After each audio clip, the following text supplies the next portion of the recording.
Shannon Sharpe played in the NFL in the late 80s to the beginning of the 2000s. And those of us who remember Shannon Sharpe understand that he was one of the greatest NFL tight ends that we ever saw. Undersized, fast, could catch the ball. He was a truth. But we really didn't know his personality until he came out on the podcast. And by the time Shannon Sharpe hit these internet streets, and I'm talking about on YouTube, he was well into his early 50s. And by the time he got on to the Nightcap show with Ocho Cinco, we got to see a part of his personality. And to be honest, he wasn't trying to hide it. I read a comment. I don't know why these older men want to date these young girls that could be old enough, that could be young enough to be their daughters, and don't find that creepy. I respond to say, I don't know why these women be in everybody's business and don't find that creepy. But what? Hold on. But if Stella can get her groove back, Shay gonna get his groove back. Now, Shannon Sharpe had no problem letting the world know that he was interested into younger women. No doubt about it. All right. So we already knew that young women was a part of Shannon Sharpe's playbook. But one thing that I noticed during the Cheyenne Bryant interview was he also has a type. I mean, I was just not going to tolerate no BS. And so if that meant that I had to strong arm or use muscle, whether it be verbally or physical, then I was going to make sure that they understood that this is a tree you don't bark up. And looking like this, because normally when we came up, women like that had this complexion like this. And what do we do? They were like, oh, I'm not going to even entertain this. So in this clip, Cheyenne Bryant was talking about when she was young, she got kicked out of LA Unified School District. This forced her to go to the Long Beach Unified School District. And so what ended up happening while she was at the Long Beach Unified School District was that there were certain people that was trying to fight her because she was beautiful and she was light skinned. She was telling Shannon Sharpe that she was willing to fight and get violent if she needed to. And he was like, looking like that?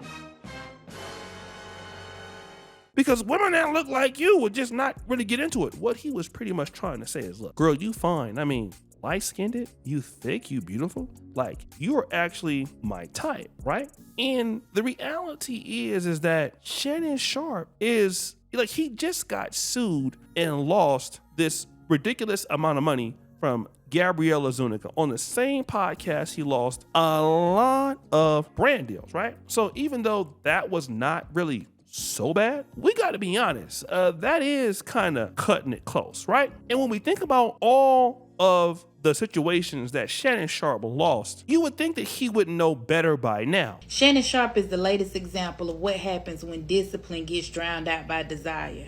This man had everything: platform, power, people respected him.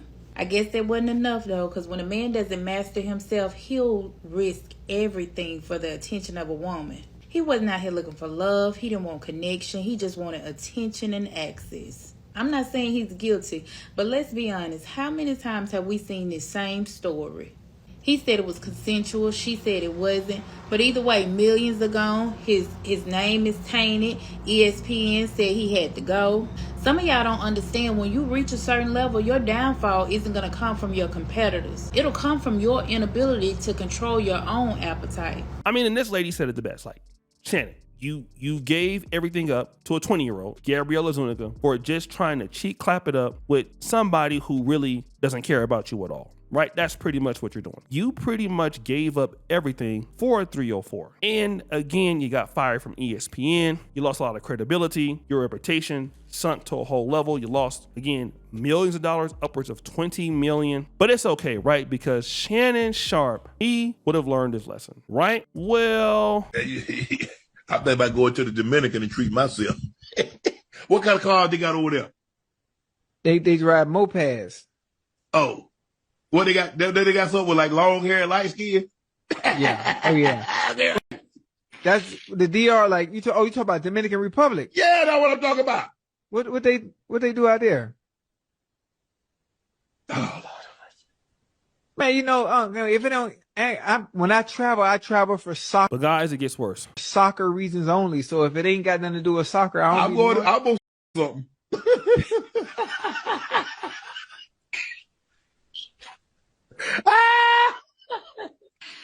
So let me let me just preface this. Guys, Chad Ochocinco, he was trying to give Unc, a place to land that plane. He was like, look, man, I like soccer. I go for the culture. And again, Dominican Republic, I've never been, but from what I understand and what I've heard about it, it's a great place.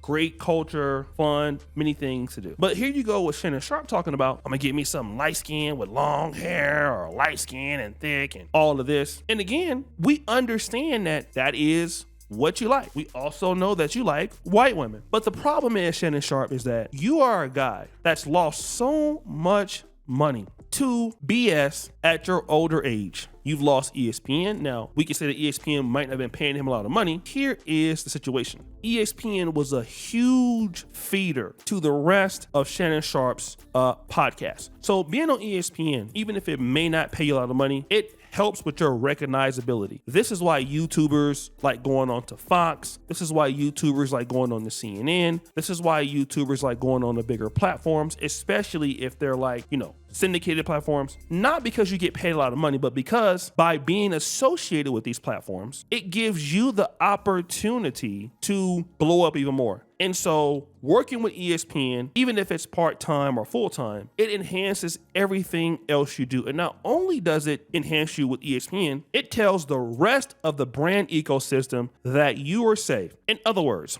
brand managers for anything, consumer goods. Let's say, for example, Shannon Sharpe, I know he has his own Hennessy or some kind of cognac, but let's say sporting goods, consumer goods, food, beverages, things like that. If Disney will work with you, if you're hired by Disney, and Disney, guys, is a gold standard company, it signifies that he is safe for me to work with him. So here we go with Boost Mobile, okay? Here we go with other opportunities. So now, not only do you destroy your credibility with ESPN, aka Disney, and then nobody else will touch you. Here you are talking about cheek clapping and socking the cheeks up in the Dominican Republic. Let's add on to the fact that we've had some black American men, who have been allegedly having some issues, or who have had issues in Brazil, the whole passport bro thing. And now what we're talking about here is, even if it's not implied, it's sex tourism. And we know that because of, number one, what we saw occurring between you and the OnlyFans model, which seemed to be a pay-for-play situation, okay? So we can infer or assume that even if you are joking, if you take your ass out to the Dominican Republic, you are going to be paying for the cheeks, all right? And now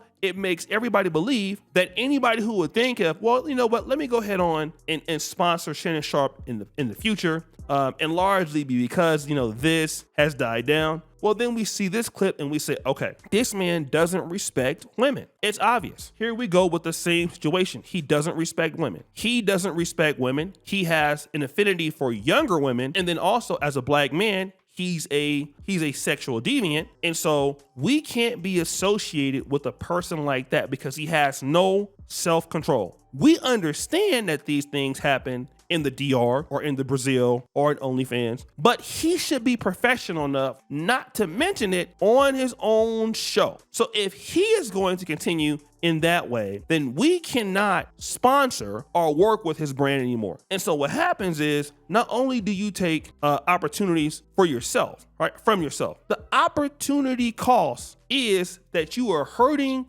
Chad Ochocinco, aka Chad Johnson. You are taking opportunities away from him. Because again, you can't stop thirsting it up. You just lost millions of dollars doing this. I mean, you've talked about Meg Thee Stallion in a sexual way. You've talked about OnlyFans models in a sexual way. And then still, you have no ability to get back to Fox because you quit that. Skip Bayless. I mean, it'll be a great show if you did go back. You have no ability to go back to ESPN, at least for not now. And then so there's nobody that's willing to vindicate you or touch you because you're too hot. So then what can you do to get the brands back? And obviously, that's how the big money is made. Same thing we can talk about with Will Smith. These guys who come on the YouTube platform, guys, they're not like us. Those people, those of us like, I say like Tariq, Corey Holcomb, Boyce Watkins. We are kind of like grassroots level kind of guys. You know, we don't get big brand support or brand deals for our kind of content, but the community does support us. Shannon Sharpe when he comes on to YouTube, Cam Newton when he comes on to YouTube, Cameron when they come on to YouTube, they're coming in with those connections. So their offline presence is already strong. They're coming in with numbers of brand managers. In fact, their personal manager knows these people. They're not looking through emails like we're looking through emails and looking for opportunities. That doesn't happen with them. They already have this advantage. So a lot of their podcasts on the front end, it's already paid for, right? Like for the average person such as myself or anybody that start a podcast, you're investing a lot up front, okay? And then you're trying to build an audience for that podcast. These guys already have somebody who schedules the guests. They have a podcast studio or a house or a room. They have converted to that. They already have all the equipment, the sound, everything that they need. That platform is continuously built. It is built, and when they bring on people, Steve Harvey, you get somebody like I don't know if you ever had Kevin Hart on the show, but I think he had Cedric Entertainer, obviously Cat Williams. So it solidifies you as a person that is serious, right? So once you get these people on in the industry, brand managers start to say, well, hey, I want my product in that particular podcast because look at the association. I want as a brand manager, even if it's just for clout, to be associated with those brands. And then what happens is you also can shop around what you have on the Club Shay Shay podcast. Then you come to that same person and say, look, how about you write a check for 2 for 1. You sponsor with Club Shay Shay, then turn around and come back on the other side. Why don't you come here on Nightcap, right? You can get the pre-recorded and the live show. And most brand managers will say, look, hey, yeah, we'll rock with that because you got everything we're looking for. The problem is this, okay? This is not a good look. I mean, even if you're joking like that, you can't be Shannon Sharpe, Hall of Famer. Just got fired from ESPN, lost your job not within a year ago, and you're saying stuff like this. You are absolutely showing to the whole entire world that you're not serious, you don't take your career serious, and why nobody should touch you, and then you'll turn around right back and talk about the industry hating on you. Number one, in America, being a black man that's wealthy, dating with younger women, it's gonna be looked down upon. That's your preference. Number two, colorism. Having a preference for light skin or white women when your show is largely targeted toward the black community, especially Club Shay Shay, and even Nightcap, which is probably a little bit more wider as a sports show, it's not going to be taken in the right way. People are not going to appreciate that particular language. And that's something as a man, like, where's the guy at? Like, he don't have a producer? Like, yo, man, hold on. Like, can you not say that? Yo, we cannot talk about clapping cheeks on the show. Like, can we not say that? We need to make sure that we eliminate that from our sports show so that we can get brands to like us again because we want brand money. These guys never think. All they want to do is clap cheeks. So guys, what do you think? It's your boy Oshay Duke Jackson back at it again with another episode of The Celebrity Jump. Appreciate you for all that you do. Subscribe to the bell. We're out.